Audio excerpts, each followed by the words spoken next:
இருந்தாலும் இந்த செய்திக்கு நேராய் நாம் போகிறோம். ஒரு பாடலை பாடி நாம் கர்த்தருடைய வார்த்தைக்கு நேராய் நாம் கடந்து போகலாம். எல்லாரும் என்னோடு கூட சேர்ந்து இந்த பாடலை நீங்கள் பாடும்படியாக மறுபடியும் ஒரு விசை நன்றாக ஆவியிலே நிறைந்தவர்களாக, அந்த ஆவியின் நிறைவை பெற்றவர்களாக நாம் துதிக்கும் கனத்திற்கும் பாத்திரராயிருக்கிற தெய்வத்தை நாம் இந்த வேளையிலே மறுபடியும் ஒரு விசை நாம் துதிப்போம். நல்லா உற்சாகமான கரங்களை தட்டி என்னோடு கூட பாடுங்க. நல்லா கரங்களை தட்டி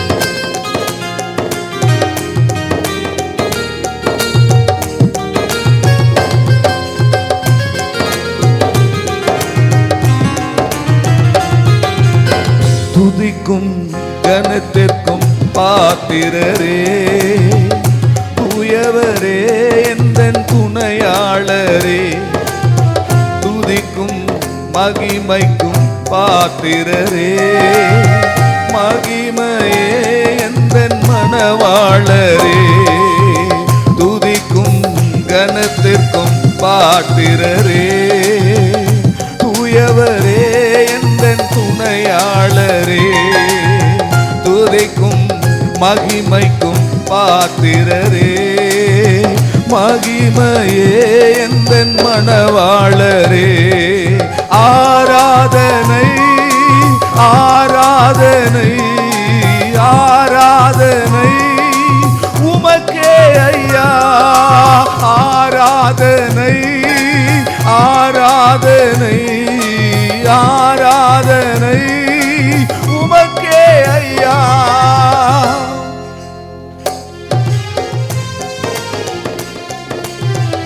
உந்த நாமம் அறிந்த என்னை, உம்மேல் வாஞ்சை கொண்ட என்னை விடுவித்து உயர்த்திடுவேன், உயர்த்தியே மகிழ்ந்திடுவேன்.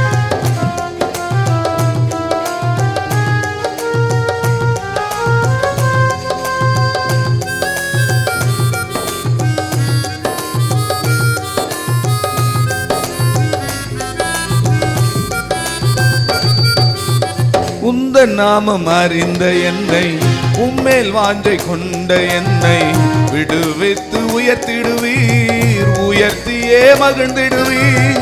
உந்த நாமம் அறிந்த என்னை, உந்தன் கொண்ட என்னை விடுவித்து உயர்த்திடுவீர், உயர்த்தியே மகிழ்ந்திடுவீர். துதிக்கு பாத்திரர் நீரல்லவோ, கனத்துக்கு பாத்திரர் நீரல்லவோ, துதிக்கு பாத்திரர் நீரல்லவோ, மகிமைக்கு பாத்திரர் நீரல்லவோ, நீரல்லவோ. ஆராதனை ஆராதனை ஆராதனை உமக்கே ஐயா, ஆராதனை ஆராதனை ஆராதனை உமக்கே ஐயா. துதிக்கும் கனத்திற்கும் பாத்திரரே, தூயவரே எந்தன் துணையாளரே, துதிக்கும் மகிமைக்கும் பாத்திரரே, மகிமையே எந்தன் மணவாளரே. எந்தன் கால்கள் சறுக்கிடும் போது விரைந்து தாங்குவது உமது கிருபை, உம்முடைய சிறகுகள் தான் என்னுடைய அடைக்கலம் ஆண்டவரே.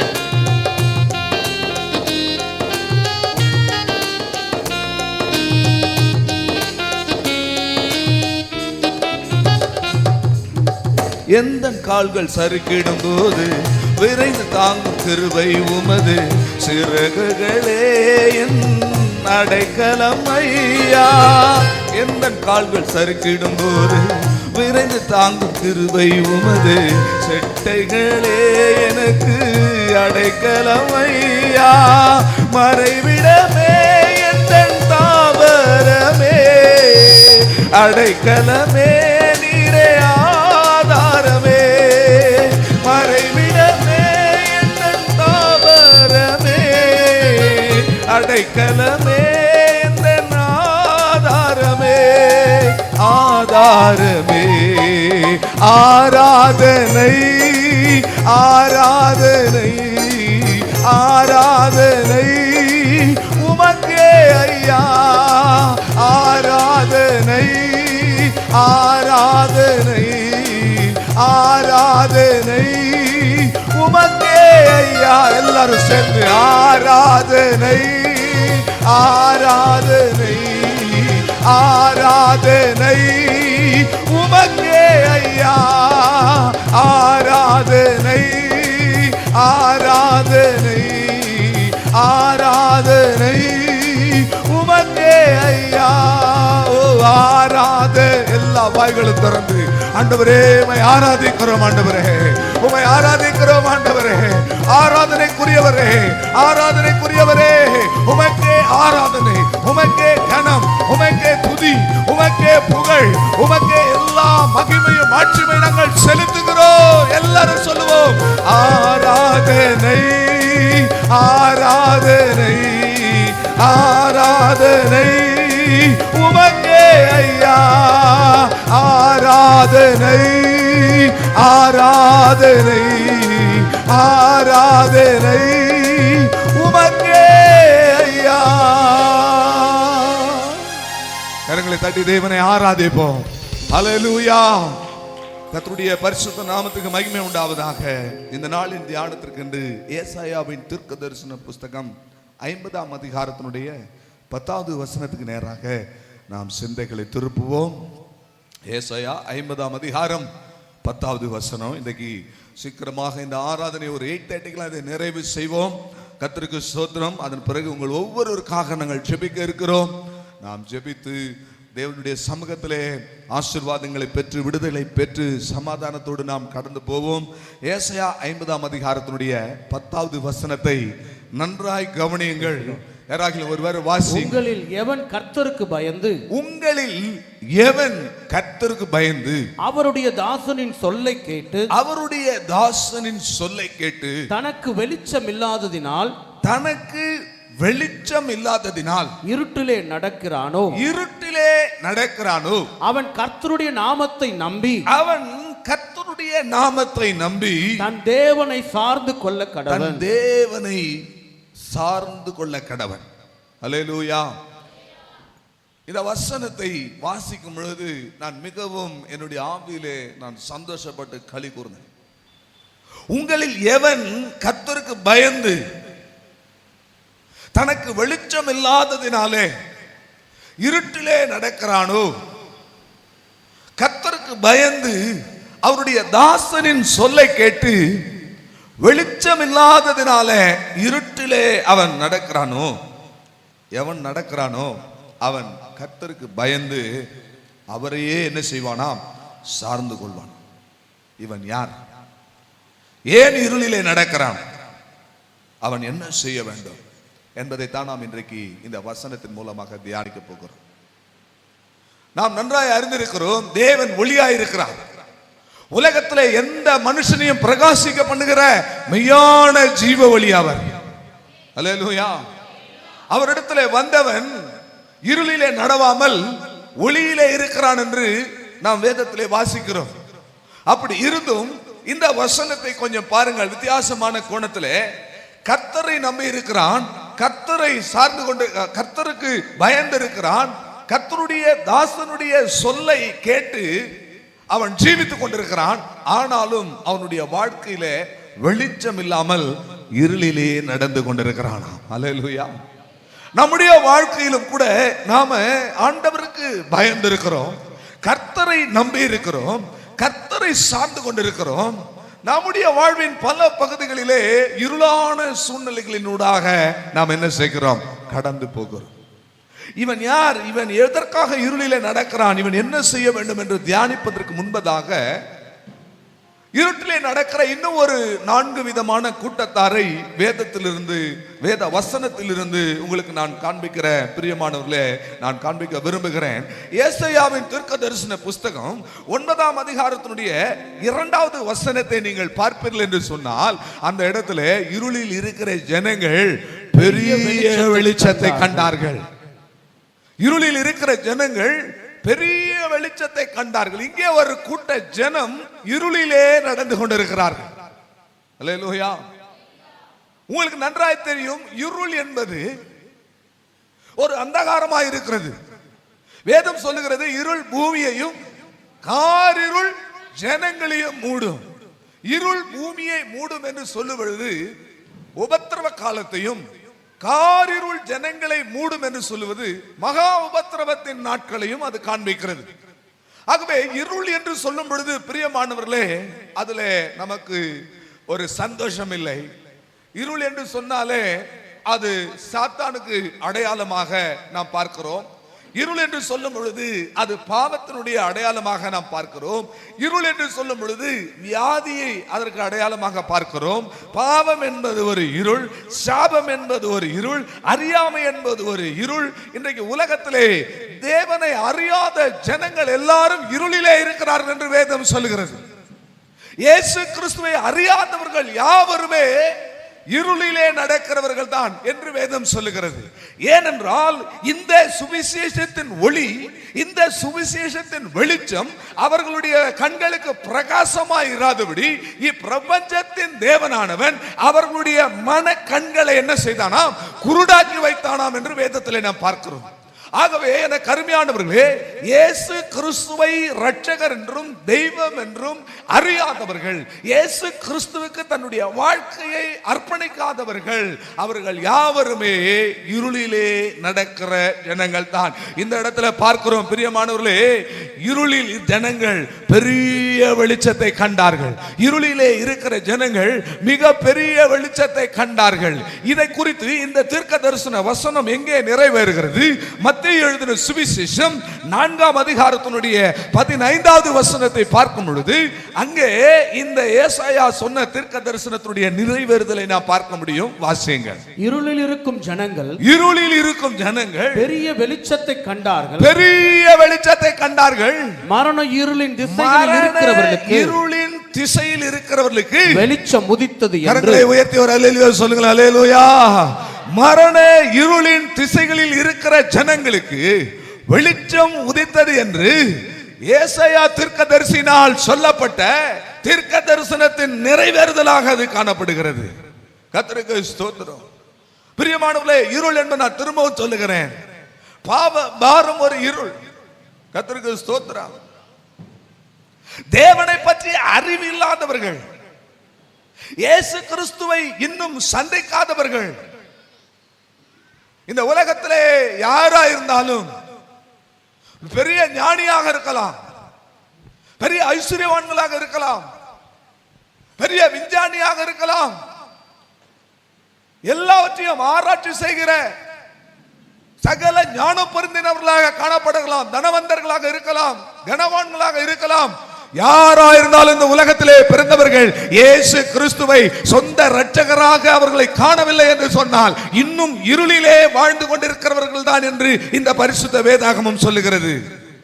ஆகவே தான் இந்த ஏசாயா 9ஆம் அதிகாரத்தினுடைய 2வது வசனத்திலே பார்க்கிறோம், மரண இருளின் திசையில் இருக்கிற ஜனங்கள், இருளில் இருக்கிற ஜனங்கள் பெரிய வெளிச்சத்தை கண்டார்கள் என்று சொல்லி, அதே 9ஆம் அதிகாரத்தின் 6வது வசனம் சொல்லுகிறது, நமக்கு ஒரு பாலகன் பிறந்தார், நமக்கு ஒரு குமாரன் கொடுக்கப்பட்டார், கர்த்தத்துவம் அவர் தோளின் மேல் இருக்கும், அவர் நாமம் அதிசயமானவர், ஆலோசனை கர்த்தர், வல்லமையுள்ள தேவன், நித்திய பிதா, சமாதான பிரபு எனப்படும். ஆகவே இயேசு கிறிஸ்து யாருடைய வாழ்க்கையிலே இரட்சகராக இருக்கிறாரோ அவர்கள் தான் வெளிச்சத்தின் இடத்திற்கு வந்தவர்கள். ஹல்லேலூயா.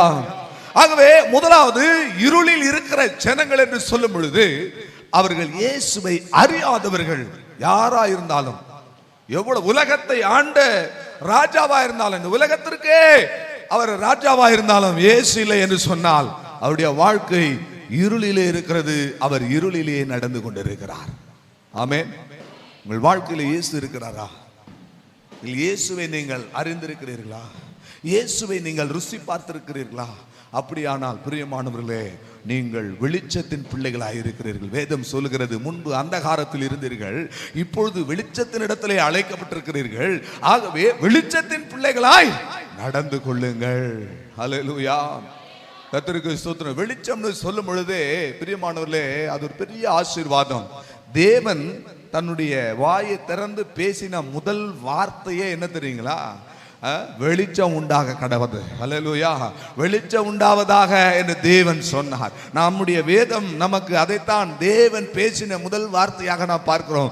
Let there be a light and there was light. தேவன் வெளிச்சம் உண்டாக கடவது என்றார், வெளிச்சம் உண்டாயிற்று. அல்லேலூயா. ஆகவே பிரியமானவர்களே, கிறிஸ்துவை அறியாதவர்கள், இயேசுவை தெய்வம் என்று கர்த்தர் என்று அறியாதவர்கள் இன்னும் இருளிலே நடக்கிறவர்களாகத்தான் அவர்கள் காணப்படுகிறார்கள். ஆமென் சொல்லுங்களேன். அல்லேலூயா. எத்தனையோ மனிதர்கள் இந்த உலகத்தில் இருளிலே நடந்தார்கள்.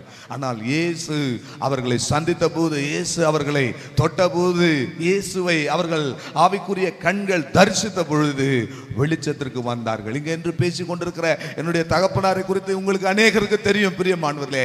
இயேசுவை அறியாத ஒரு பயங்கரமான ஒரு மனிதனாக, சட்டத்தாலும் சமுதாயத்தினாலும் வெறுக்கப்பட்ட ஒரு மனிதனாக, பயங்கரமான ஒரு துன்மார்க்கனாக ஜீவித்த என்னுடைய தகப்பனார் சண்முகம் இயேசுவை அறிந்த பிற்பாடு, கர்த்தருக்கு ஸ்தோத்திரம், ஒரு வெளிச்சத்திற்குள்ளே வந்த பிற்பாடு, இந்த செங்கல்பட்டு காஞ்சிபுரம் மாவட்டம் அவர் போகாத கிராமங்களே இல்லை, அவர் கர்த்தருக்காக ஊழியம் செய்யாத இடங்களே, அவர் கால் மிதிக்காத பட்டணங்கள் இல்லை, கிராமங்கள் இல்லை. பிரியமானவர்களே, எத்தனையோ ஊழியக்காரர்கள் இன்றைக்கு அவர் மூலமாக ரட்சிக்கப்பட்டிருக்கிறார்கள். எத்தனையோ ஜனங்கள் ரட்சிக்கப்பட்டு கர்த்தருடைய ஊழியத்தை செய்து கொண்டிருக்கிறார்கள். இன்றைக்கு பெரிய பெரிய சபைகளை வைத்து நடத்துகிற போதகர்கள் எல்லாம் ஒரு காலத்திலே இவருடைய ஊழியத்தின் மூலமாக ரட்சிக்கப்பட்டவர்கள் தான். ஏனென்று சொன்னால், உலகத்திலே வந்த எந்த மனுஷனையும் பிரகாசிக்க பண்ணுகிற மெய்யான ஒளிதான் நம்முடைய ஆண்டவராகிய இயேசு கிறிஸ்து. அல்லேலூயா.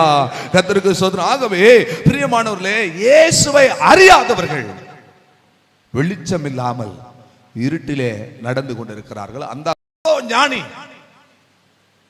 ஞானியின் கண்கள் அவன முகத்திலே இருக்கலாம். கர்த்தருக்கு ஸ்தோத்திரம். ஆனால் அவன் எப்படி இருக்கிறானா? மூடனா இருக்கிறான். இயேசுவை அறியாததுனால மூடனா இருக்கிறான். மூடன் எங்க இருக்கிறான்? இருளிலே நடக்கிறான். வேதம் யாரை மூடன் என்று சொல்லுகிறது? யாரெல்லாம் மூடர்கள் என்று வேதத்திலே பார்த்த ஒரு பெரிய லிஸ்ட் இருக்கிறது. ஆனா ஒரே ஒரு காரியம், என்ன, நான் இன்னும் அந்த மெசேஜோட ஆழத்துக்கு நான் போகல. இருளில் இருக்கிற ஒரு 4 கூட்டத்தை சொல்லி நம்ம அந்த ஆரம்ப வசனத்துக்கு நேராக வந்து நாம் தியானிக்க போகிறோம். இங்க 2வது கூட்டம் மூடன் இருளிலே இருக்கிறான்.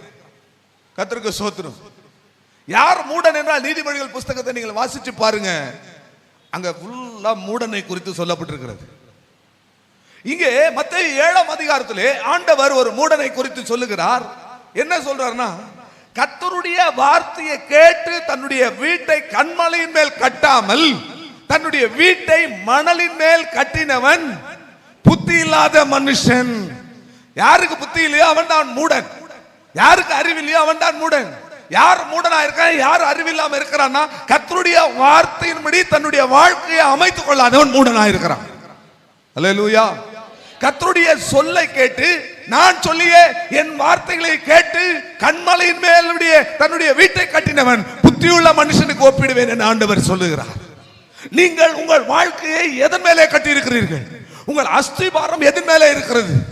உங்கள் நம்பிக்கை எதன் மேலே இருக்கிறது? கர்த்தருக்கு ஸ்தோத்திரம்.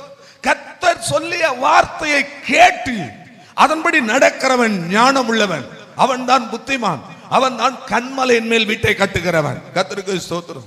ஒரே வார்த்தையில சொல்லணும்னா, இந்த வேத வசனத்துக்கு ஒத்து ஜீவிக்காமல், இந்த வேத வசனத்தை கேட்டு அதன்படி ஜீவிக்காமல், உலகத்தில் நீ எவ்வளவு பெரிய ஆளா இருந்தாலும், எவ்வளவு பெரிய ஞானியா இருந்தாலும், கர்த்தருடைய வசனத்தின்படி நடவாவிட்டால் புத்தி இல்லாமல் மூடராய் இருக்கிறோம். அப்படி இருந்தால் நம்முடைய வாழ்க்கை எங்க நடந்து கொண்டிருக்கிறது சொல்லுங்க? இருளிலே நடந்து கொண்டிருக்கிறது. கர்த்தருக்கு ஸ்தோத்திரம். இன்னும் நீங்க முதல் வசனத்திலேயே டீப்பா போயிட்டீங்க. கொஞ்சம் வெளியே வாங்க. அந்த முதல் வசனத்துக்கு நான் வர்றேன் பின்னாடி. இப்போ யாரெல்லாம் இருளிலே இருக்கிறாங்க அப்படின்றத நம்ம பார்க்கிறோம். ஒண்ணு, இயேசுவை தெய்வம் என்று அறியாதவர்கள் இன்னும் இருளிலே தான் இருக்கிறாங்க. கர்த்தருக்கு ஸ்தோத்திரம். 2வது, அவர் சொன்ன வார்த்தைகளை கேட்டு அதன்படி தன்னுடைய ஜீவிதத்தை அமைத்துக் கொள்ளாதவர்கள் மூடர்களா இருக்கிறார்கள். அவர்கள் இன்னும் என்ன செய்யறாங்க? இருட்டில் தான் இருக்கிறாங்க. அல்லேலூயா.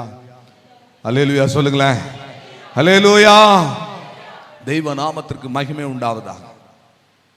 வேத வசனத்துக்கு கீழ்ப்படியாமல் இருளிலே போகிறவர்கள் எங்கே போக போகிறார்கள் என்று தெரியாது. கர்த்தருக்கு ஸ்தோத்திரம். வேதம் சொல்லுகிறது அது ஒரு புறமான இருள் என்று சொல்லி. வேத வசனத்தின்படி கேட்காம இப்போ இருளிலே இருந்தா, இது ஒரு வசனம் சொல்லுது, இருளிலே இருந்து இருளுக்கு போகிறான். இருக்கா? இருளிலே இருந்து இருளுக்கு போகிறான். நான் கடைசியா சொல்றேன் அந்த வசனத்தை. ஆகவே இன்றைக்கு வாலிப பிள்ளைகள் இங்க இருக்கிறீர்கள், கர்த்தருக்கு ஸ்தோத்திரம். உங்களுடைய எதிர்கால வாழ்வு வேத வசனத்தின்படி அமைந்திருக்க வேண்டும். அல்லேலூயா, அல்லேலூயா. வேத வசனத்தின்படி அமையாவிட்டால் வாழ்க்கை எங்க போகும்? நீங்களே சொல்லுங்க, எங்க போகும்? பக்கத்துல கையை பிடிச்சு சொல்லுங்க. வேத வசனத்தின்படி உங்கள் வாழ்க்கை அமையாவிட்டால், நான் சொன்னா ஏதாவது ஒரு ஆசீர்வாதம் சொல்வாருன்னு வந்தா எல்லாம் இருளில் போக சொல்றாருன்னு சொல்லக்கூடாது. நீங்களே சொல்லிக்கங்க. கர்த்தருடைய வார்த்தையை கேட்டு அதன்படி உங்கள் வாழ்க்கையை அமைத்து கொள்ளாவிட்டால் வாழ்க்கை எங்க போகும்? இதை கேட்கறதுக்கு தான் நாங்கள் அவ்வளவு தூரத்துல இருந்து வந்திருக்கிறோமா? அப்படின்னா இதுதான் உங்களுக்கு ஆசீர்வாதம். ஆமென், அல்லேலூயா. கர்த்தருடைய வார்த்தையை கேட்காம நீங்க உங்க வாழ்க்கையை தீர்மானம் பண்ணா எங்க போகும்? இருளுக்கு போகும். கர்த்தருக்கு ஸ்தோத்திரம். நான் சொல்லிய என் வார்த்தையை கேட்டவன் கண்மலையின் மேலே தன் வீட்டை கட்டினான். கண்மலையில வீட்டை கட்டினவனை ஆண்டவர் சொல்லுகிறார், புத்தியுள்ள மனுஷனுக்கு ஒப்பிடுவேன். ஏனென்று சொன்னால், இந்த மனுஷ வாழ்க்கையிலே மும்முனை தாக்குதல் எப்பொழுது நடந்து கொண்டிருக்கும். 3 விதமான தாக்குதல் நடக்கும். அதைத்தான் இயேசு கிறிஸ்து சொல்றாரு, மும்முனை தாக்குதல். எப்படின்னா, கண்மலையின் மேல வீட்டை கட்டினா ஒருத்தன், அவன் புத்தி உள்ளவன். ஒருத்தன் மணலின் மேல வீட்டை கட்டினா, கர்த்தருடைய வார்த்தையை கேட்காம மணலின் மேல அஸ்திபாரம் போட்டான், அவன் புத்தி இல்லாதவன். மனுஷ ஜீவிதத்தில் நடக்கிற மும்முனை தாக்குதல், ஒரு தாக்குதல் மேல இருந்து வருது, இன்னொரு தாக்குதல் கீழ இருந்து வருது, இன்னொரு தாக்குதல் சைட்ல இருந்து வருது. மேல இருந்து வருது, கீழ இருந்து வருது, சைட்ல என்ன செய்து புஷ் பண்ணுது. இயேசு சொல்றாரு, பெருமழை சொரிந்தது, பெரும் வெள்ளம் வந்தது, பெரும் காற்று அந்த வீட்டின் மேல் மோதினது. நீங்க கர்த்தருடைய வார்த்தையின்படி உங்கள் ஊழியம், உங்கள் குடும்பம், உங்களுடைய வேலை, உங்களுடைய எல்லா காரியங்களையும் கர்த்தருடைய வார்த்தையின்படி அமைத்து கொண்டால் இந்த மும்முனை தாக்குதல்ல நீங்க தாக்கு பிடிப்பீங்க. ஒன்றும் செய்யாது உங்களை. அது அசையாமல் இருக்கிற சீயோன் பர்வதத்தை போல இருப்பீங்க. அல்லேலூயா.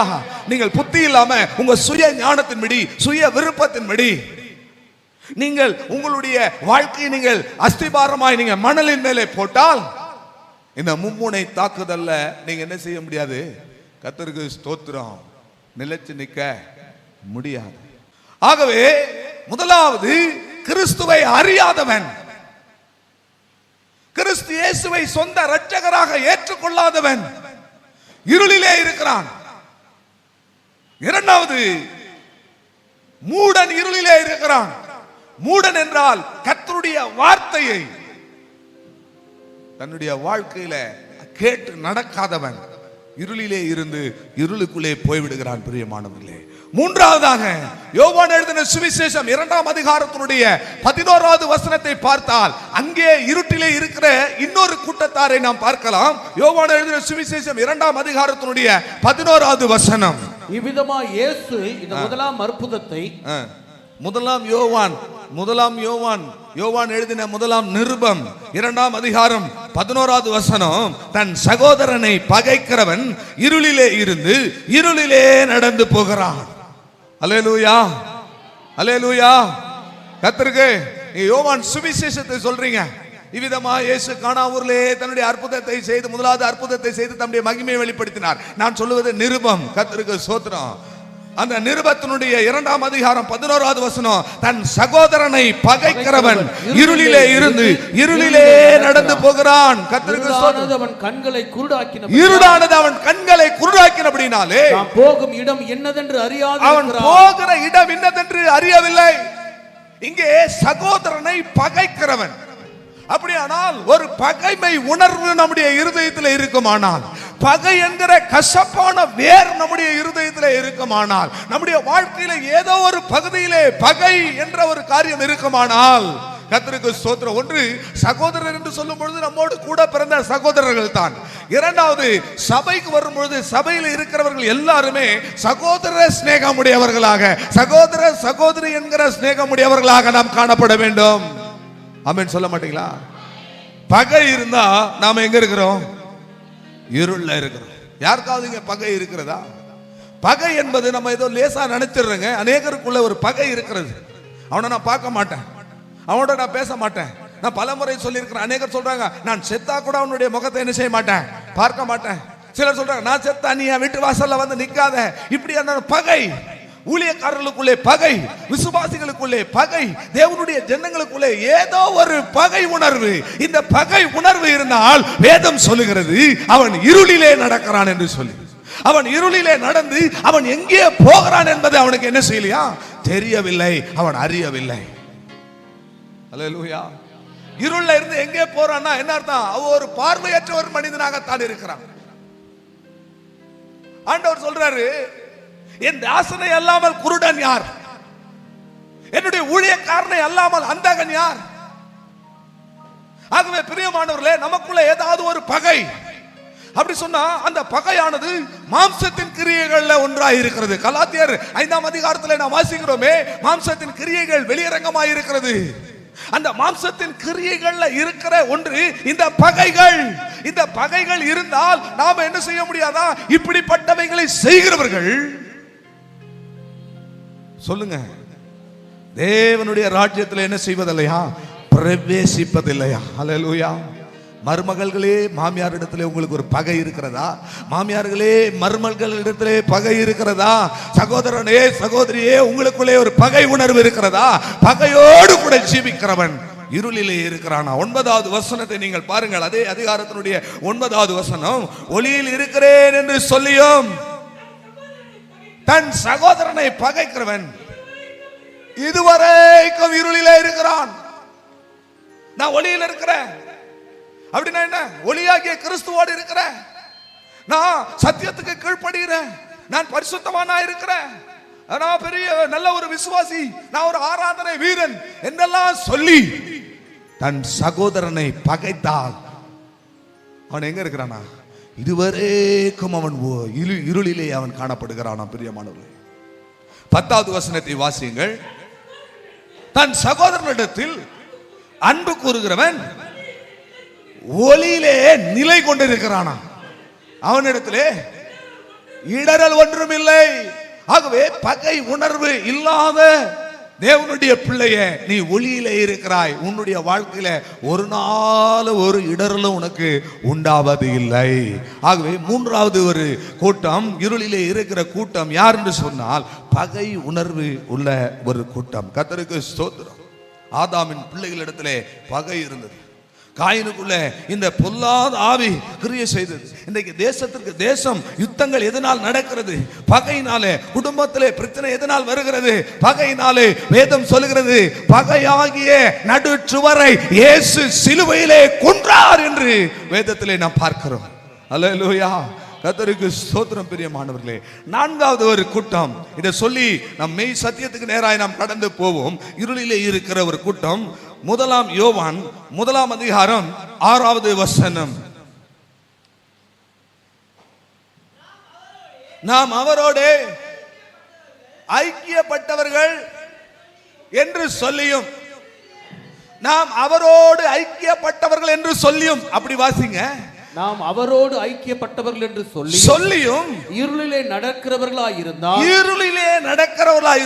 சத்தியத்தின்படி நடவாமல் பொய் சொல்லுகிறவர்களாயிருப்போம்.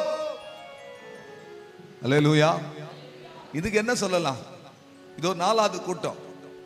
நான் அவரோடு இருக்கிறேன் என்று சொல்லியும் சத்தியத்தின்படி நடவாமல் நாம் இருளிலே நடந்தால் பொய் சொல்லுகிறவர்களாயிருப்போம். அப்படின்னா என்ன அர்த்தம்? கர்த்தருக்கு ஸ்தோத்திரம்.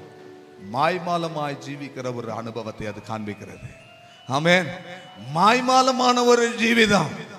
அப்படின்னா அவங்க எங்க இருக்கிறாங்க? இருள்ல இருக்கிறாங்க. கர்த்தருக்கு ஸ்தோத்திரம். சிலர் பாஸ்டரை நேர்ல பார்க்கும் போது ஐயா தோத்திரம், அப்பா தோத்திரம், அம்மா தோத்திரம், பாஸ்டமா அப்படின்றது. போன பிறகு தோத்திரம் பயங்கரமான ஆளா இருப்பான் போல் இருக்கு. இல்ல பாஸ்டர் சரியான ஆளா இருப்பாங்க. பாஸ்டாமா விஷம் விஷம் பயங்கரமான விஷம். அப்பனா என்ன நடக்குதுங்க? மாய்மாலம் இருக்கு. அல்லேலூயா. ஒரு சிலர் எதுவாக இருந்தாலும் நேர்ல சொல்லிடுவாங்க. நேர்ல சொல்றவங்கள நாம என்ன செய்யறோம்? திட்டி கிடக்குறோம். அவங்களுக்கு பேச்சவே தெரியல, எல்லாத்தையும் என்ன செஞ்சிடறாங்க? பட்டு பட்டுன்னு பேசிடுறாங்க. வாங்க, நல்ல வேலை உள்ளத்துல வைக்காம பேசிடுறாங்களே. அல்லேலூயா. ஆனா சிலர் உள்ளத்தை வச்சுட்டு ஆள் போன பிறகு என்ன செய்வாங்க? கர்த்தருக்கு ஸ்தோத்திரம். மாய்மாலமான ஜீவிதம். ஒன்று தெரியுங்களா? இயேசு கிறிஸ்து பூமியில இருந்த பொழுது எல்லாரையும் மன்னிச்சார். ஆமென் சொல்லுங்களேன். இயேசு பூமியில இருந்த போது எல்லாரையும் என்ன செய்தாருங்க? மன்னிச்சார். எல்லாரையும் நேசிச்சாரு. எல்லார் மேலே மனதுருக்கமுடையவராக இருந்தாரு. தன்னை சிலுவையில அறைந்தவர்களை கூட இயேசு என்ன செய்தாரு? பிதாவே இவர்களை மன்னியும் என்று அவர்களை நேசித்தாரு. ஆனா இயேசு கோபம் கொண்டு கடிந்து கொண்டவர்கள் யார் தெரியுமா? மாயக்காரர்களை. மாயக்காரரேன்னு சொன்னார் பாருங்க. அல்லேலூயா. அப்ப இதுல இருந்து என்ன தெரியுது? மாய்மாலம் பண்ணுகிறவர்கள் இருளிலே நடக்கிறார்கள். இதுவரையிலும் அவர்கள் இருளிலே நடந்து கொண்டிருக்கிறார்கள். ஆகவே மாய்மாலம் என்கிற ஒரு காரியம் நம்மிடத்துல என்ன செய்யக்கூடாதுங்க? இருக்கவே கூடாது பிரியமானவர்களே. அல்லேலூயா. அல்லேலூயா சொல்ல மாட்டீங்களா? கர்த்தருக்கு ஸ்தோத்திரம். ஆகவே 4 விதமான கூட்டத்தார் இருளிலே இருக்கிறார்கள். ஒன்று, இயேசுவை அறியாதவர்கள்.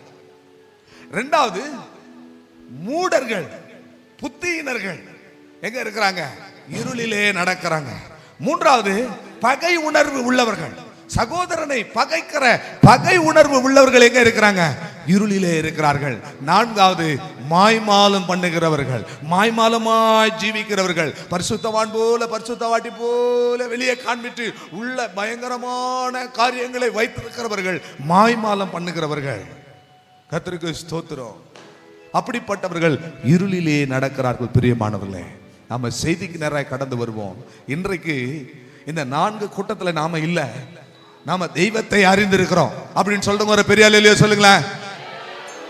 நான் புத்தீனமா இருந்தேன், ஆனா தேவன் என்னை சகல ஞானத்திலும் என்னை நிறைத்திருக்கிறார். ஞானத்திலே குறைவுள்ளவனாய் வந்தேன், ஆனால் ஆண்டவர் என்னை தம்முடைய ஞானத்தினாலே என்னை நிறைத்திருக்கிறார். ஆகவே நான் ஞானமாய் புத்தியாய் ஞானம் என்கிற பரிசுத்த ஆவியை தேவன் எனக்கு தந்திருக்கிறார் என்று சொல்லுகிறவர்கள் கரங்களை வெற்றி ஒரு அல்லேலூயா சொல்லுங்க. அல்லேலூயா. கர்த்தருக்கு ஸ்தோத்திரம். அது மாத்திரமல்ல, நான் யாரையும் பகைக்கிறது இல்லை, எந்த ஒரு பகை உணர்வும் என்னிடத்தில் இல்லை. நான் எல்லாரையும் மன்னிக்கிற ஒரு திவ்ய சுபாவத்தை பெற்றிருக்கிறேன். ஆண்டவர் அப்படிப்பட்ட ஒரு அபிஷேகத்தை எனக்கு தந்திருக்கிறார். பகைக்கிறவர்கள் எல்லாரும் என்னுடைய சத்துருக்களை கூட நான் என்ன செய்கிறேன்? இப்பொழுது நேசிக்கிறேன். எல்லாரையும் நான் மன்னிக்கிறேன் என்று சொல்லுகிறவர்கள் கரங்களை வைத்து ஒரு அல்லேலூயா சொல்லுங்கள். அல்லேலூயா. கர்த்தருக்கு ஸ்தோத்திரம். நான்காவதாக, மாய்மாலமான ஜீவிதம் என்னிடத்தில் இல்லை. அல்லேலூயா. எந்த ஒரு மாய்மாலமும் என்னுடைய வாழ்க்கையில எந்த பகுதியிலும் இல்லை என்று சொல்லுகிறவர்கள், நான் தேவனுடைய அபிஷேகத்தினாலே தேவனுடைய பிள்ளையா, எவர்கள் தேவனுடைய ஆவியினாலே நடத்தப்படுகிறார்களோ அவர்கள் தேவனுடைய புத்திரராய் இருக்கிறார்கள் என்ற வசனத்தின்படி நான் இப்பொழுது எந்த மாய்மாலமும் இல்லாமல் தேவ சமூகத்தில் நிற்கிறேன் என்று சொல்லுகிறவர்கள் கரங்களை உயர்த்தி ஒரு அல்லேலூயா சொல்லுங்கள். அல்லேலூயா. ஆனாலும் ஏன் நம்முடைய வாழ்க்கையிலே சில பகுதிகள் இன்னும் இருளாய் இருக்கிறது? ஏன் இன்னும் நம்முடைய வாழ்க்கையிலே சில பகுதிகளிலே வெளிச்சம் இல்லை? ஏன் நாம் இன்னும் சில காரியங்களிலே வெளிச்சம் இல்லாத பகுதியிலே நடந்து கொண்டிருக்கிறோம்? இந்த ஆரம்ப வசனம் சொல்லுகிறது, உங்களில் எவன் கர்த்தருக்கு பயந்து கர்த்தருடைய தாசை சொல்லை கேட்டு தன்னுடைய வாழ்க்கையிலே வெளிச்சம் இல்லாத நேரத்திலே, வெளிச்சம் இல்லாத பாதையிலே நடக்கிறானோ, இருளில் நடக்கிறானோ, அவன் என்ன செய்ய வேண்டுமா? கர்த்தரை நம்பி அவரை சார்ந்து கொள்ள வேண்டும். இங்கே வந்திருக்கிற அருமையான தேவனுடைய பிள்ளையே, நான் ஒரு சரியான தேவனுடைய பிள்ளையா இருக்கிறேன். இந்த உலகத்திலே என்னுடைய வாழ்க்கையை நான் ஆண்டவருக்கு ஒப்புவித்திருக்கிறேன். கர்த்தரை அல்லாமல் எனக்கு வேற அல்ல, நான் அவரை மாத்திரம் சார்ந்திருக்கிறேன். அவரே என்னுடைய இரட்சகர், அவரே என்னுடைய சிருஷ்டிகர், அவரே என்னுடைய நாயகர், அவரே எனக்கு எல்லாமுமாய் இருக்கிறார். ஆனாலும் என்னுடைய வாழ்க்கையிலே சில பகுதிகள் இருளின் ஊடாக நான் கடந்து போகிறேன் என்று சொல்வாயானால், இன்றைக்கு கர்த்தருடைய வார்த்தை உனக்கு நேராக கடந்து வருகிறது. தேவனுடைய பிள்ளையாயிருந்தும் சில நேரங்களிலே சில இருளின் பாதை நமக்கு இருக்கும். அல்லேலூயா. அல்லேலூயா. அல்லேலூயா. நம்ம நன்றாய் ஜெபிக்கிறவர்கள், நம்ம நன்றாய் ஆண்டவருக்காக உழைக்கிறவர்கள், நம்முடைய வாழ்க்கையை நாம் ஆண்டவருக்காக அர்ப்பணித்து விட்டோம்.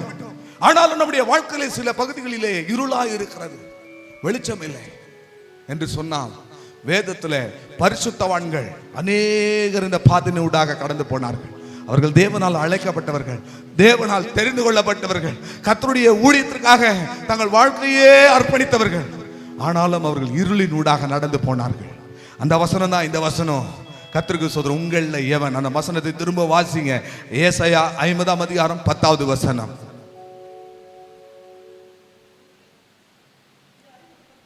ஆமாங்க.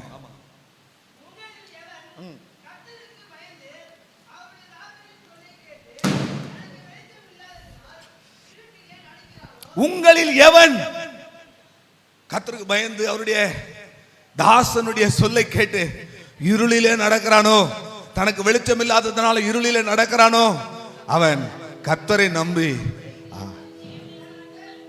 கர்த்தருடைய நாமத்தை நம்பி தன் தேவனையே என்ன செய்யணும்.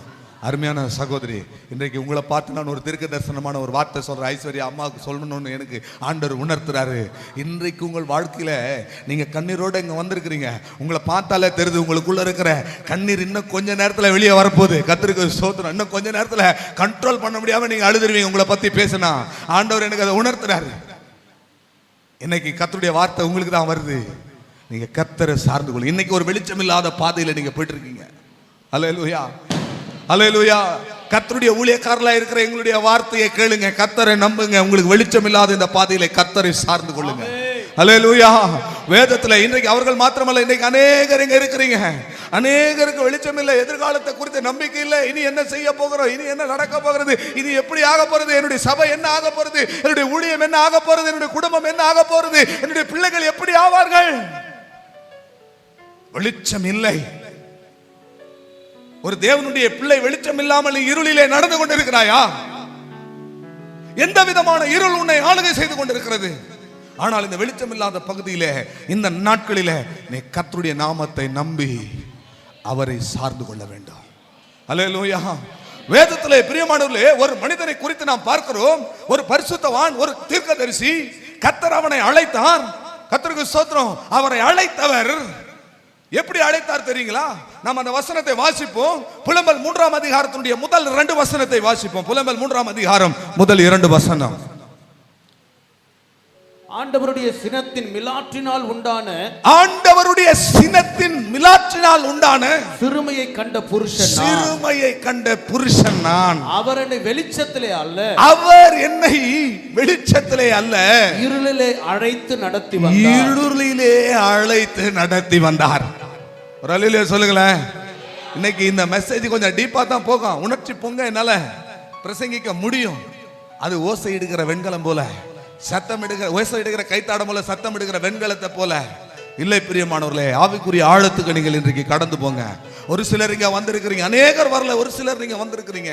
கர்த்தருக்கு ஸ்தோத்திரம். இன்றைக்கு நீங்க வந்திருக்கிறீங்கன்னா நீங்க வெளிச்சம் இல்லாத இருளில நீங்க நடந்துட்டு இருக்கிறீங்க. கர்த்தருக்கு ஸ்தோத்திரம். இங்க ஒரு பரிசுத்தவான், இங்க ஒரு ஊழியக்காரன், இங்க ஒரு தீர்க்கதரிசி. கர்த்தர் அவனை அழைத்தார். 2-3 வாரமாகவே எரேமியாவை குறித்ததான காரியங்களை சபையில பிரசங்கித்துக் கொண்டிருக்கிறேன். இந்த எரேமியாவை குறித்து நான் பார்க்கும் பொழுது ஆண்டவர் அவன் ஒரு ஆசாரியனாயிருந்தான். 21 வயது நிரம்பிய நிலையிலே கர்த்தர் அவனை பேசுகிறார். எரேமியாவினுடைய தீர்க்கதரிசன புத்தகம் 1ஆம் அதிகாரத்தை நீங்கள் பார்ப்பீர்கள் என்று சொன்னால், அங்கே ஆனதோத் ஊரிலே தீர்க்கதரிசிகளில் புத்திர இல்கியாவின் குமாரனாகிய எரேமியாவுக்கு கர்த்தரால் உண்டான வசனம், உன்னை தாயின் கர்ப்பத்திலிருந்து நான் என்ன செய்தேன், தெரிந்து கொண்டேன் என்று கர்த்தர் அழைக்கிறார்.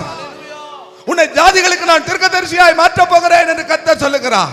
ஒரு தீர்க்கதரிசியாய் வந்த ஒரு மனிதன், கர்த்தரால் அழைப்பு பெற்ற ஒரு மனிதன், தாயின் வயிற்றிலிருந்து கர்த்தரால் தெரிந்து கொள்ளப்பட்ட ஒரு மனிதன் சொல்லுகிற வார்த்தை, நான் ஒரு புருஷன். ஆண்டவர் சொல்றாரு, நீ உனக்காக ஒரு ஸ்திரீயை நீ விவாகம் பண்ண வேண்டாம், ஒரு பெண்ணை நீ விவாகம் பண்ண வேண்டாம். நீ என்னுடையவன். அல்லேலூயா. நீ என்னுடையவன். என்னுடைய ஊழியத்தை செய்ய வேண்டாம். உன்னை இந்த ஜனத்திலிருந்து நான் பிரித்தெடுத்தேன். உன்னை இந்த ஜனத்துக்கு எதிரான வெண்கல அலங்கமாக்குவேன். அவர்கள் உனக்கு விரோதமாய் வருவார்கள், ஆனாலும் உன்னை மேற்கொள்ள மாட்டார்கள் என்றெல்லாம் கர்த்தர் வாக்குத்தத்தங்களை சொல்லி அவனை நடத்தினாலும், இந்த எரேமியா ஒரு கண்ணீரின் தீர்க்கதரிசி.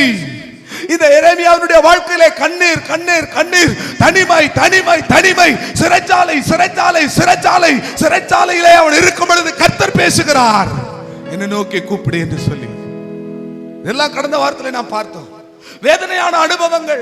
சொந்த ஜனத்தார் அவனை பகைக்கிறார்கள். ஜெப ஆலயத்தில் இருந்த தலைவர்கள் அவனை பகைக்கிறார்கள்.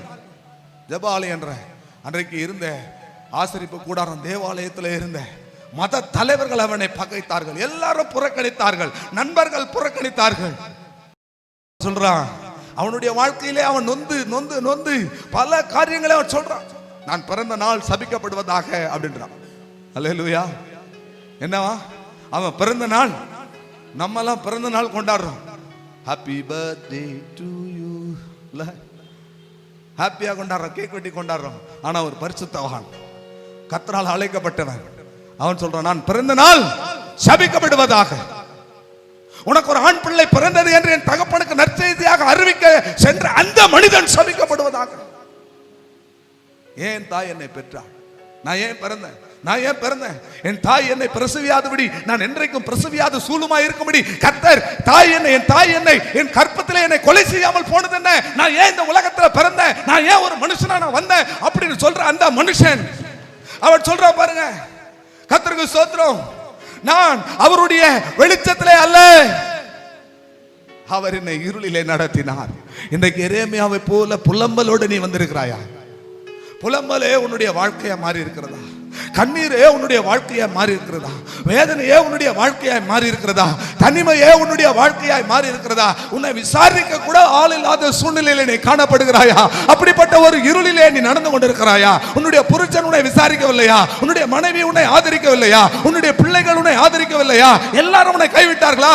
அது மாத்திரமல்ல, ஆண்டவருடைய தண்டனையின் மிலாரினாலே நீ தண்டிக்கப்பட்டு கொண்டிருக்கிறாயா? உனக்கு வெளிச்சம் இல்லாத பாதையிலே நீ நடந்து கொண்டிருக்கிறாயா?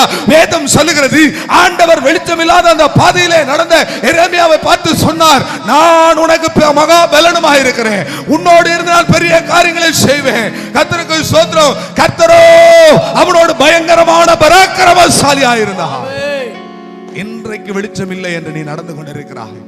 நீ செய்ய வேண்டியது ஒன்றுதான், கர்த்தரை நம்பி, அவருடைய நாமத்தை நம்பி, தாசனின் வார்த்தையை கேட்டு கர்த்தரை மாத்திரம் சார்ந்து கொள்ள வேண்டும். அல்லேலூயா. கர்த்தரை மாத்திரம் என்ன செய்ய வேண்டும்? இந்த உலகத்திலே சார்ந்து கொள்ளணும். எந்த இருளிலே நீ கடந்து போனால், முதல்ல சொன்ன அந்த 4 இருளை விட்டுருங்க. இன்றைக்கு கர்த்தருக்கு பயந்து அவருடைய நாமத்தை நம்பி இருக்கிற நீ, எந்த இருளிலே நீ நடந்து போனாலும் நீ கர்த்தரை நம்பி அவரை சார்ந்து கொள். இரண்டாவது ஒரு நபர் சொல்றாரு, அந்த நபரை குறித்து ஆண்டவரே சர்டிபிகேட் கொடுக்கிறார். ஆண்டவரால புகழ பெற்ற ஒரு மனிதன். அவர் சொல்லுகிற ஒரு வார்த்தையை நீங்க பாருங்க. யோபுவின் சரித்திரம் 19ஆம் அதிகாரம் 8வது வசனம்.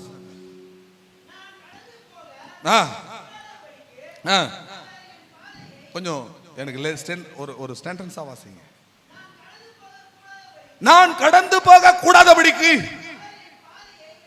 அவர் என் பாதையை வேலி அடைத்து என் வழிகளை இருளாக்கி விட்டார்.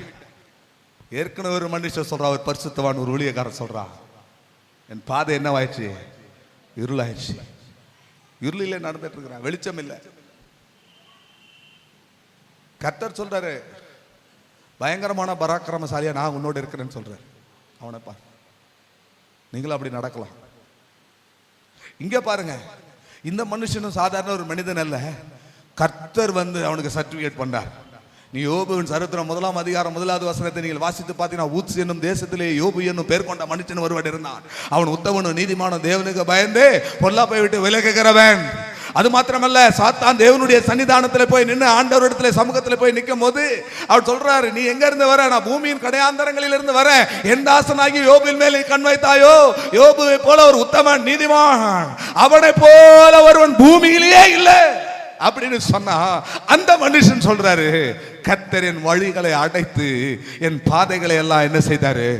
இருளாக்கி விட்டார். இந்த யோபுவை போல நீங்க கர்த்தரால பாராட்டப்பட்டிருக்கலாம், கர்த்தர் உங்களுக்கு சர்டிபிகேட் கொடுத்திருக்கலாம். ஆனாலும் இன்றைக்கு வெளிச்சம் இல்லாமல் போறீங்களா? யோபு குறித்து சொல்லணும்னா, பிரியமானவர்களே, என்னிலான எல்லாரும் கரைந்து இந்த இடமே கண்ணீர் நதியாய் பாய்ந்து போகும். கர்த்தருக்கு ஸ்தோத்திரம். யோபு என்னென்ன காரியங்களை சொல்றாரு தெரியுங்களா? என் நிர்பந்தம் எல்லாம் ஒரு தராசிலே வைத்து அதை எல்லாம் நிறுக்கப்பட்டால் அது நலமா இருக்கும், சமுத்திரத்து மணலை விட அது பாரமா இருக்கும். என் துக்கம் சொல்லி முடியாது. ஒரு இடத்துல யோபுனுடைய உச்சகட்டம், அந்த டெரிபிள் சிச்சுவேஷன், அந்த டெரிபிள் பெயினை நீங்க பாத்தீங்கன்னா சொல்றான், என் உதடுகள்ல, என் பற்களை மூட என் உதடுகள்ல என்ன இல்ல? சதை இல்ல, கொஞ்சம் தோல் மாத்திரம் இருக்கிறது என்று சொல்லுகிறான்னா, அவனுடைய இருளான பாதையை நீங்கள் பாருங்கள் பிரியமானவர்களே. அல்லேலூயா. யோபுனுடைய வாழ்க்கையில வந்த கலக்கம் என்ன? யோபுனுடைய வாழ்க்கையில வந்த உபத்திரவம் என்ன? அதை உங்களால் விவரித்து பார்க்கவே முடியாது. ஒரு சரித்திர ஆராய்ச்சியாளர் சொல்றாரு, நம்முடைய வாழ்நாள் துக்கம் ஒரு மனுஷன் ஒரு 80 வருஷம் உயிரோடு இருக்கிறாருன்னு வச்சுக்கோங்க. அந்த 80 வருஷத்துல இருக்கிற அந்த துக்கத்தை எல்லாம் பேலன்ஸ் பண்றதுக்கு சேகரிச்சு ஒரு தராசுல வைத்து யோபுவினுடைய ஒரு நாள் துக்கத்தை கொண்டு வந்து வச்சா நாமெல்லாம் காணாம போயிடுவோம். அல்லேலூயா. நம்முடைய வாழ்நாள் துக்கம் அவன் ஒரு நாள் துக்கத்திற்கு இணையாகாது. கர்த்தருக்கு ஸ்தோத்திரம். அவன் சொல்லுகிறான் 16ஆம் அதிகாரம் 16வது வசனத்திலே அவன் சொல்லுகிற வார்த்தையை பாருங்க. மரண இருள் என் கண் இமைகளின் மேல் உண்டாயிருக்கிறது என்று சொல்லுகிறான். கர்த்தரால தெரிந்து கொள்ளப்பட்டவன், கர்த்தரால பாராட்ட பெற்றவன், உத்தமனாயிருந்தான், நீதிமானாயிருந்தான், தேவனுக்கு பயந்து பொல்லாப்பை விட்டு விலகுகிறவனாயிருந்தான். அவனால் அவனுடைய வாழ்க்கையில நடக்கிற சம்பவங்களை பாருங்கள் பிரியமானவர்களே. மரண இருள் அவனுக்கு முன்பதாக இருக்கிறது. மரண இருள் அவன் கண் இமைகளின் மேல் இருக்கிறது. ஆனாலும் அவன் என்ன சொல்றான் தெரியுங்களா? கர்த்தரை நம்பி, கர்த்தருடைய நாமத்தை நம்பி, கர்த்தருடைய தாசனின் சொல்லை கேட்டு அவன் கர்த்தரை சார்ந்து கொண்டதினாலே அவன் சொல்லுகிற வார்த்தை என்ன தெரியுமா? என் மீட்பர் உயிரோடு இருக்கிறார். அல்லேலூயா. நான் இன்றைக்கு இருளிலே நடந்தாலும், நான் இன்றைக்கு கண்ணீரின் பள்ளத்தாக்கிலே நடந்தாலும், என்னுடைய வாழ்க்கையிலே என்னுடைய வழிகள் எல்லாம் இன்னைக்கு இருளாய் மூடப்பட்டிருந்தாலும், வெளிச்சம் இல்லாமல் ஒரு அந்தகனை போல நான் தடவி திரிந்தாலும், நான் ஒன்றை அறிவேன், என் மீட்பர் உயிரோடு இருக்கிறார். அல்லேலூயா. ஆண்டவருடைய நாமத்துக்கு மகிமை உண்டாவதாக பிரியமானவர்களே. மூன்றாவது ஒரு நபரை நான் சொல்லி நம்ம ஜெபத்துக்கு நேராய் நாம் கடந்து போக போகிறோம். அது சங்கீதக்காரனாகிய தாவீது. தாவீதினுடைய சங்கீதம் 23வது சங்கீதத்தை நான் பார்க்கும் பொழுது அவன் அங்கே சொல்லுகிறான், நான் மரண இருளின் பள்ளத்தாக்கிலே நடந்தாலும். அல்லேலூயா. இந்த சங்கீதக்காரனுடைய வாழ்க்கையிலே காணப்படுகிற இருளை பாருங்கள் பிரியமானவர்களே. கர்த்தருக்கு ஸ்தோத்திரம். இதுபோல எத்தனையோ தேவதாசர்கள் இருளிலே நடந்தார்கள், இருளிலே நடந்தார்கள். அவர்களை எல்லாம் அவங்க கண்களுக்கு முன்பதாக நீங்கள் கொண்டு வாருங்கள். பல வருடங்களுக்கு முன்பதாக அமெரிக்காவில் நடந்த அந்த இரட்டை மாளிகை, அந்த இரட்டை கோபுரங்கள் இருந்தது. அந்த கோபுரத்தில் விமானத்தை வைத்து தாக்கினார்களே, அந்த விமானத்தை ஓட்டி சென்ற ஒரு பைலட், ஒரு தேவனுடைய பிள்ளை, கரெக்டான விமானத்தை கொண்டு போய் அந்த பில்டிங்ல மோத போகிறான். ஒரு இருள் அவனுக்கு முன்பதாக வந்து விட்டது. ஒரு மரண இருள் அவன் முன்பதாக வந்து விட்டது. ஒரு பாதாள இருள் அவன் கண் இமைகளுக்கு முன்பதாக வந்து நிற்கிறது. அந்த கடைசி நொடியில் அவன் சொன்ன ஒரு வார்த்தை, அந்த விமானி சொன்ன வார்த்தை அந்த கருப்பு பெட்டியிலே பதிவாகி இருந்தது.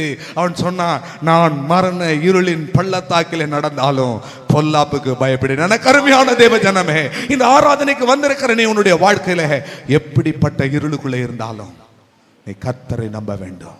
அல்லேலூயா. கர்த்தருடைய வார்த்தையை நம்ப வேண்டும். கர்த்தருடைய நாமத்தை நீ நம்ப வேண்டும். நீ கர்த்தரையே சார்ந்து கொள்ள வேண்டும். கர்த்தரை நம்புகிறவர்களுக்கு வேதம் சொல்லுகிற ஆலோசனைகள் என்ன தெரியுங்களா?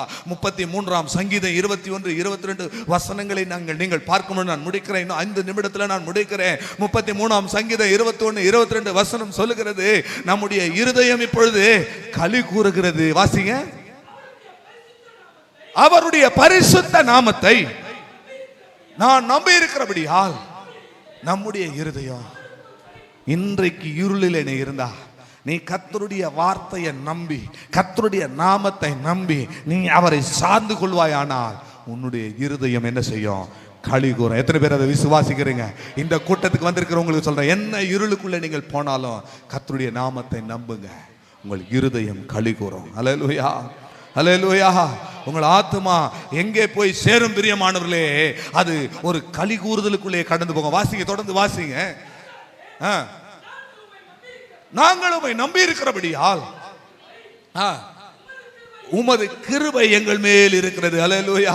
கர்த்தருக்கு ஸ்தோத்திரம். நீங்க கர்த்தருடைய நாமத்தை இந்த இருட்டிலே நீங்கள் நம்பும் பொழுது கர்த்தருடைய கிருபை உங்கள் மேல் கடந்து வரும். கர்த்தருடைய இரக்கம் உங்கள் மேல் கடந்து வரும். 28ஆம் சங்கீதம் 7வது வசனத்திலே நீங்கள் வாசித்து பார்க்கும் பொழுது, நான் கர்த்தருடைய நாமத்தை நம்பி இருக்கிறேன், நான் கர்த்தரை நம்பி இருக்கிறேன், ஆகையினாலே சகாயம் பெற்றேன், என் இருதயம் இப்பொழுது களி கூறுகிறது. கர்த்தருடைய நாமத்தை நம்பினா உங்க இருதயம் களி கூறும் பிரியமானவர்களே, களி கூறும். கர்த்தருக்கு ஸ்தோத்திரம். 32ஆம் சங்கீதம் 10வது வசனத்தை பார்க்கும் பொழுது, கர்த்தரை நம்பி இருக்கிறபடியோ கிருபை சூழ்ந்து கொள்ளுகிறது. கர்த்தருக்கு ஸ்தோத்திரம். 130 சங்கீதம் 7வது வசனத்தை பார்க்கும் பொழுது கர்த்தரை நம்பி இருக்கிறவனுக்கு திரளான மீட்பு உண்டு என்று வேதம் சொல்லுகிறது. 26 சங்கீதம் 1வது வசனத்தை வாசிக்கும் பொழுது கர்த்தரை நம்பி இருக்கிறவன், கர்த்தருடைய நாமத்தை நம்பி இருக்கிறவன் என்றென்றைக்கும் தள்ளாடுவதில்லை. அவன் அசையாத சீயோன் பர்வதத்தை போல இருப்பான். பிசாசு உன்னை அசைத்து பார்க்க முயற்சி செய்வான். ஆனா கர்த்தருடைய நாமத்தை நீங்கள் நம்பி இருக்கும் பொழுது நீங்கள் அசைக்கப்படுவதில்லை. அல்லேலூயா. ஆண்டவருடைய நாமத்துக்கு மகிமை உண்டு. எல்லாம் உங்களுக்கு பிரதிகூலமாய் போனாலும் கர்த்தருடைய நாமத்தை நீங்கள் நம்பி இருந்தால் நீங்கள் அசைக்கப்படுவதில்லை. கர்த்தர் மேல நாம் நம்பிக்கையா இருப்போம் பிரியமானவர்களே.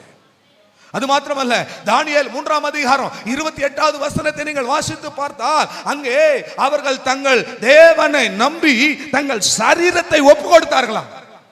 தேவனை நம்பி ஒரு இருள் அவர்களுக்கு முன்பதாக வந்திருக்கிறது. எல்லாருக்கும் தெரியும், சாத்ராக் மேஷாக் ஆபேத்நேகோ என்கிறவர்கள் தேவனுடைய பிள்ளைகள். அவர்களுக்கு முன்பதாக ஒரு மரண இருள் வந்துவிட்டது. ஆனால் தங்கள் தேவனை நம்பி அவர்கள் என்ன செய்கிறார்கள்? தங்கள் சரீரங்களை ஒப்பு கொடுத்தார்கள். 7 மடங்கு இப்பொழுது அக்கினி சூடாக்கப்பட்டிருக்கிறது பிரியமானவர்களே. ஆனாலும் கர்த்தரை நம்பி தங்களை என்ன செய்தாங்க? ஒப்பு கொடுத்தாங்க. ஏசாயா 26ஆம் அதிகாரம் 3வது வசனத்தை நீங்கள் வாசித்து பார்ப்பீர்கள் என்றால், உம்மை நம்பி இருக்கிறவனையோ கர்த்தர் என்ன செய்கிறாரா பாருங்க. 26ஆம் அதிகாரம் 3வது வசனம், உம்மை உறுதியாய் பற்றி கொண்ட மனதை உடையவன், உம்மையே நம்பி இருக்கிறபடினால உயர்ந்த அடைக்கலத்தில் பூரண சமாதானம், உயர்ந்த அடைக்கலம். கர்த்தரை நம்புகிறவன் உயர்ந்த அடைக்கலத்தில் வைக்கப்படுவான். கர்த்தரை நம்புகிறவன் செழிப்பான். இன்றைக்கு என்ன இருள் உன்னுடைய வாழ்க்கையில் எது இருளாய் இருக்கிறது? எந்த இருளை கொண்ட கலங்காதீங்க. கர்த்தரை நம்பி, அல்லேலூயா, கர்த்தரை நம்பி. ஏசாயா 57ஆம் அதிகாரம் 13வது வசனத்தை வாசிங்க. 57:13. நீர் கூப்பிடும்போது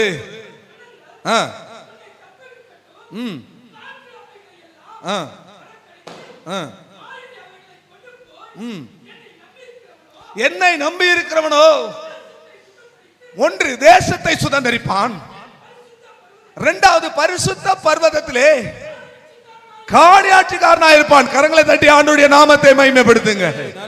அருமையானவர்களே, கர்த்தரை நம்பி இருக்கிறவன் தேசத்தை சுதந்தரிப்பான். இந்த தேசம் என்பது இந்த புதிய ஏற்பாட்டு சபை. அல்லேலூயா.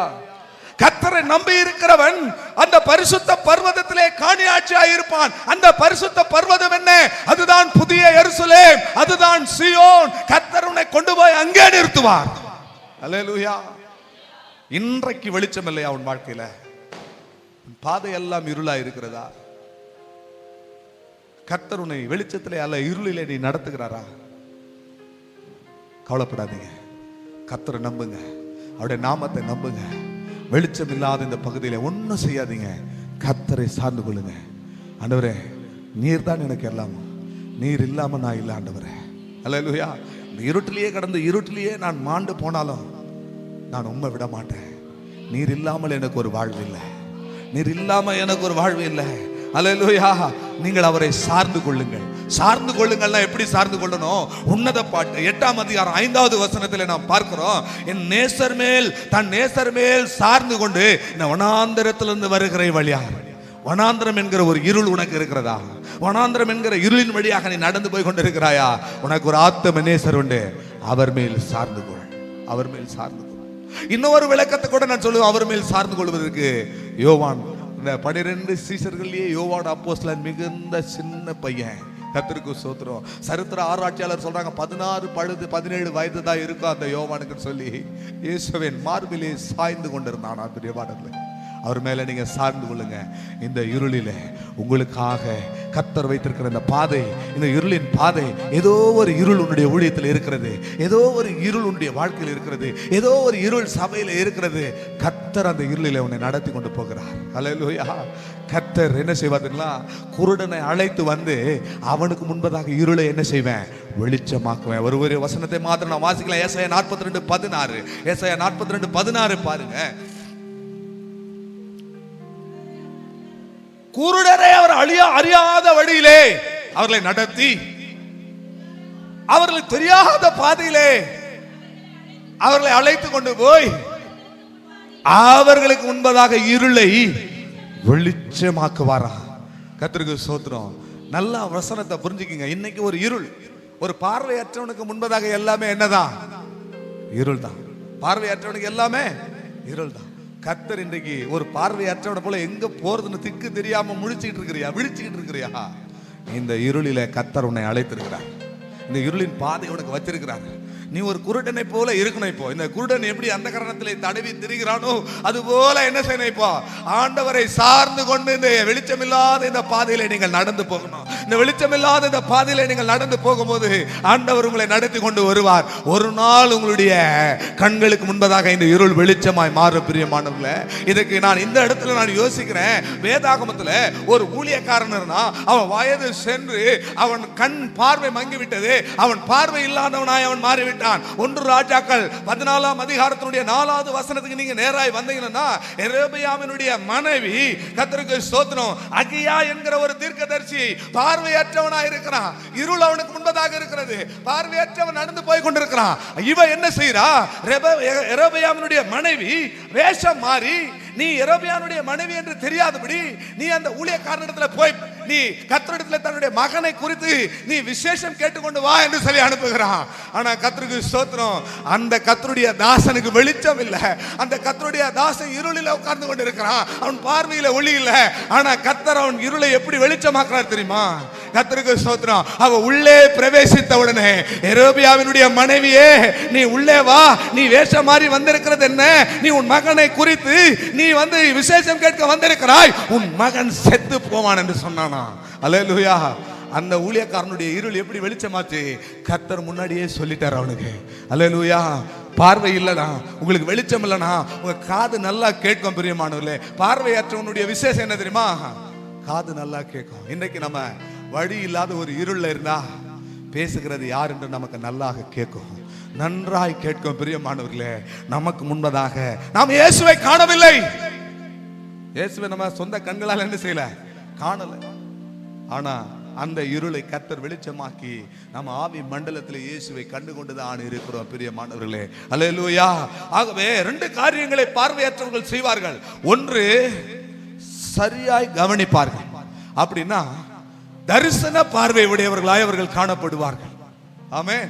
இந்த இருளிலே உனக்கு ஒரு தரிசன பார்வை இருக்கணும். கர்த்தருக்கு ஸ்தோத்திரம். கர்த்தர் அந்த தரிசன பார்வையை உனக்கு தருவாராம். 2வது, பார்வையற்றவன் நிதானித்து நடப்பான். கர்த்தருக்கு ஸ்தோத்திரம். வேத வசனத்தை கேட்டுனா அதை நிதானித்து அதன்படி நீங்கள் நடுவுங்க. வெளிச்சம் இல்லாத உங்கள் வாழ்க்கையில வெளிச்சத்தில் நீங்கள் நடக்கவில்லை என்றால் கர்த்தரை நம்புங்க, அவருடைய நாமத்தை நம்புங்க, அவரையே சார்ந்து கொள்ளுங்க. நீர் என்று எனக்கு ஒரு வாழ்வில்லை ஆண்டவரே என்று சொல்லுங்க. கர்த்தர் உங்களை நடத்துவார். யாவர் எழுப்பி நின்று கண்களை மூடி, நீர் இன்றி ஒரு வாழ்வில்லை ஆண்டவரே, எனக்கு நீர் தான் எல்லாமா இருக்கிறீர் ஆண்டவரே. எல்லாரும் உங்களுக்காக ஜெபிக்க போகிறோம். கடைசியா உங்க வாழ்க்கையை நீங்க ஆண்டவருக்கு ஒப்பு கொடுத்து, இந்த நாளில் அநேகர் தேவ சமூகத்தில் இல்லாமல் போனாலும் நீங்கள் இங்க வந்திருக்கிறீங்க. கர்த்தர் உங்களோடு பேசி இருப்பாரானால், உங்களுக்கு முன்பதாக ஒரு இருள் வைக்கப்பட்டிருக்குமானால், அந்த இருளிலே நீங்கள் நடந்து கொண்டு போவீர்கள் என்று சொன்னால் கர்த்தரை நம்பி அவரை சார்ந்து கொள்ளுங்கள். எல்லாரும் எழும்பி நின்று கண்களை மூடி, ஹல்லேலூயா.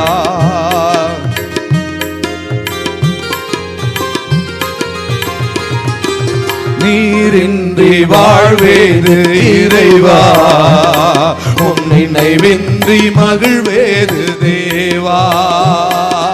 நீரின்றி வாழ்வேது இறைவா, உன் நினைவின்றி மகிழ்வேது தேவா. உலகத்தில் 100 ஆண்டு நான் வாழ்ந்த போதும், உலகத்தில் 100 ஆண்டு நான் வாழ்ந்த போதும், உம் இல்லத்தில் வாழும் ஒரு நாளே போதும், உம் இல்லத்தில் வாழும் ஒரு நாளே போதும். நீரின்றி வாழ்வேது இறைவா, உம் நினைவின்றி மகிழ்வேது தேவா. பாடுவோமா? நீரின்றி வாழ்வேது இறைவா, உம் நினைவின்றி மகிழ்வேது தேவா. பல கோடி வார்த்தைகள் நான் கேட்ட போதும், இயேசுவே நீர் பேசும் ஒரு வார்த்தை போதும். பல கோடி வார்த்தைகள் நான் கேட்ட போதும், இயேசுவே நீர் பேசும் ஒரு வார்த்தை போதும், 1000 ஜீவன் உயிர் வாழுமே, 1000 ஜீவன் உயிர் வாழுமே. உம் வார்த்தையில் உண்டு அற்புதமே, உம் வார்த்தையில் உண்டு அற்புதமே. நீரின்றி வாழ்வேது இறைவா, உம் நினைவின்றி மகிழ்வேது தேவா. நீரின்றி வாழ்வேது இறைவா, உம் நினைவின்றி மகிழ்வேது தேவா. கல்லுக்குள் தேரையை வைத்தவர் நீ, அதற்குள்ளும் ஜீவனை தந்தவர் நீ. கல்லுக்குள் தேரையை வைத்தவர் நீ, அதற்குள்ளும் ஜீவனை தந்தவர் நீ. உமையன்றி அணுவேதும் அசையாதையா, உமையன்றி அணுவேதும் அசையாதையா. உன் துணையின்றி உயிர் வாழ முடியாதையா, உன் துணையின்றி உயிர் வாழ முடியாதையா. நீரின்றி வாழ்வேது இறைவா, உம் நினைவின்றி மகிழ்வேது தேவா. நீரின்றி வாழ்வேது இறைவா, உம் நினைவின்றி மகிழ்வேது தேவா. எத்தனை நன்மைகள் செய்தீரையா, அதில் எதற்கென்று நன்றி சொல்லி துதிப்பேரையா. எத்தனை நன்மைகள் செய்தீரையா, அதில் எதற்கென்று நன்றி சொல்லி துதிப்பேரையா. அத்தனையும் சொல்ல வேண்டும் என்றார், அத்தனையும் சொல்ல வேண்டும் என்றார். 1000 ஆண்டுகள் போதாதையா, 1000 ஆண்டுகள் போதாதையா. நீரின்றி வாழ்வேது இறைவா, நினைவின்றி மகிழ்வேது. நீர் இல்லாமல் ஒன்றுமில்லை ஆண்டவரே, நீர் தான் எங்களுக்கு எல்லாமுமாய் இருக்கிறீர் ஆண்டவரே, நீர் தான் எங்களுக்கு எல்லாமுமாய் இருக்கிறீர் ஆண்டவரே. என்ன ஆனாலும் என்ன ஆனாலும் எந்த ஒரு இருளுக்குள்ளே நாங்கள் நடந்தாலும் ஆண்டவரே, உம்மை அல்லாமல் யாரும் இல்லை ஆண்டவரே. 100 ஆண்டு நான் வாழ்ந்த போதும் உம் இல்லத்தில் வாழும் ஒரு நாளே போதும், உம் இல்லத்தில் வாழும் ஒரு நாளே போதும். நீரின்றி வாழ்வேது இறைவா, உன் நினைவின்றி மகிழ்வேது. எல்லாரும் சேர்ந்து சேர்ந்து சேர்ந்து சொல்லுவோம், நீரின்றி வாழ்வில்லை ஆண்டவரே. இந்த இருளான வாழ்க்கையில உம்மை அன்றி எங்களுக்கு வேற எதுவும் இல்லை ஆண்டவரே, உம்மை அன்றி ஒரு தேற்றம் இல்லை ஆண்டவரே. நீர் தான் எங்களுக்கு எல்லாமுமாய் இருக்கிறீர், நீரே எங்களுக்கு எல்லாமுமாய் இருக்கிறீர். மகிழ்வேது தேவா, ஹல்லேலூயா. நீரின்றி வாழ்வேது இறைவா, உம் நினைவின்றி மகிழ்வேது தேவா. எத்தனை பேர் சொல்ல முடியும், நீர் தான் எங்களுக்கு ஆண்டவரே, நீர் அல்லாமல் எங்களுக்கு வேறு ஒன்றுமில்லை ஆண்டவரே. பரலோகத்திலே உம்மை அல்லாமல் வேறு யாரும் இல்லை, பூலோகத்திலே உம்மை தவிர வேறு ஒரு தேற்றம் இல்லை, வேறு ஒரு விருப்பம் இல்லை. ஹல்லேலூயா, ஹல்லேலூயா, ஹல்லேலூயா. இன்னைக்கு இருளான பாதையில நீ கடந்து போய் கொண்டிருக்கிறாய். அவருடைய தண்டனையின் மிலாறுகளினாலே தண்டிக்கப்பட்டிருக்கிறாயா? உன்னை தேவன் வெளிச்சத்திலே அல்ல இருளிலே நீ அழைத்து உன்னை இருளிலே நடத்தி கொண்டிருக்கிறாரா? ஹல்லேலூயா. அவர் என் வழிகளை எல்லாம் அடைத்து என்னுடைய பாதையை இருளாக்கினார் என்று சொல்லுகிறாயா? நான் மரண இருளிலே நடந்து கொண்டிருக்கிறேன் என்று சொல்லுகிறாயா? உங்களில் எவன் தனக்கு வெளிச்சம் இல்லாததினாலே இருட்டிலே நடக்கிறானோ அவன் கர்த்தருடைய நாமத்தை நம்பி தாசரின் சொல்லை கேட்டு கர்த்தரையே சார்ந்து கொள்ள கடவன். இன்றைக்கு உனக்கு ஒரு அழைப்பு, இந்த இருளான பாதையிலே நீ கர்த்தரையே சார்ந்து கொள்ள வேண்டும், நீ கர்த்தரையே சார்ந்து கொள்ள வேண்டும். நீ போகிற பாதையை அவர் அறிவார், உன்னுடைய பாதை அவருக்கு தெரியும். நீ கடந்து போகிற பாதை அது என்னவென்று தேவன் அறிவார். அறிவீர் ஆண்டவரே, அறிவீரப்பா. ஹalleluya ஹalleluya. ஒப்பு கொடுங்க. இந்த இருளை கண்டு சோர்ந்து போயிடாதீங்க. இந்த இருளை கண்டு பயந்துடாதீங்க. இந்த இருளை கண்டு வியாகுலப்பட்டு வேதனையோடு நீங்கள் போயிடாதீங்க. ஹalleluya ஹalleluya. இருளை வெளிச்சமாக்குகிற ஒரு தெய்வம், வெளிச்சமாய் இருக்கிற ஒரு ஆண்டவர் உனக்கு உண்டு. வெளிச்சமாய் இருக்கிற ஆண்டவர் உனக்கு உண்டு. ஓ, ஒரு நாள் வரும், இன்றைக்கு நீ இருளா இருக்கிற, இருளின் பாதையிலே கர்த்தர் உன்னை நடத்துறார். ஆனா ஒரு நாள் வரும், உன் பாதையிலே உன் சூரியன் 7 மடங்கு பிரகாசித்து எரியும். 7 மடங்கு சூரிய பிரகாசம். ஹalleluya. நீதிமான் நடுப்பகல் மட்டும் பிரகாசிக்கிற சூரியனை போல இருப்பான். இன்றைக்கு நீ கர்த்தரை சார்ந்துகொள். இன்றைக்கு நீ கர்த்தரை சார்ந்துகொள். இன்றைக்கு அவருடைய நாமத்தை நீ நம்பு. உன்னுடைய பாதையில ஒரு நாள் வெளிச்சம் 7 மடங்கு பிரகாசிக்கும். ஹalleluya. நடுப்பகல் வரைக்கும் பிரகாசிக்கிற சூரியனை போல நீ காணப்படுவாய். ஓ, அவரை நம்பி இருக்கிறவர்கள் வல்லமையோடு உதிக்கிற சூரியனை போல எழும்புவார்கள். ஹalleluya. நீ இன்றைக்கு இருளிலே இருக்கிறாய். உன் பாதையெல்லாம் இருளா இருக்கிறது. இந்த இருளிலே நீ கர்த்தரை நம்பி இருக்கிறாய். இதோ அக்கினி சூளையை போல எரிகிற நாள் வரும். அகங்காரிகள் யாவரும் துரும்பா இருப்பார்கள். வரப்போகிற அந்த நாள் அவர்களுக்கு வேறையும் கொப்பையும் வைக்காமல் போகும். ஆனாலும் என் நாமத்துக்கு பயந்திருக்கிற உங்கள் மேல் நீதியின் சூரியன் உதிக்கும். நீதியின் சூரியன் உதிக்கும். அதின் செட்டைகளின் கீழ் ஆரோக்கியம் இருக்கும். நீ வெளியே புறப்பட்டு போய் கொளுத்த கன்றுகளைப் போல வளருவீர்கள்.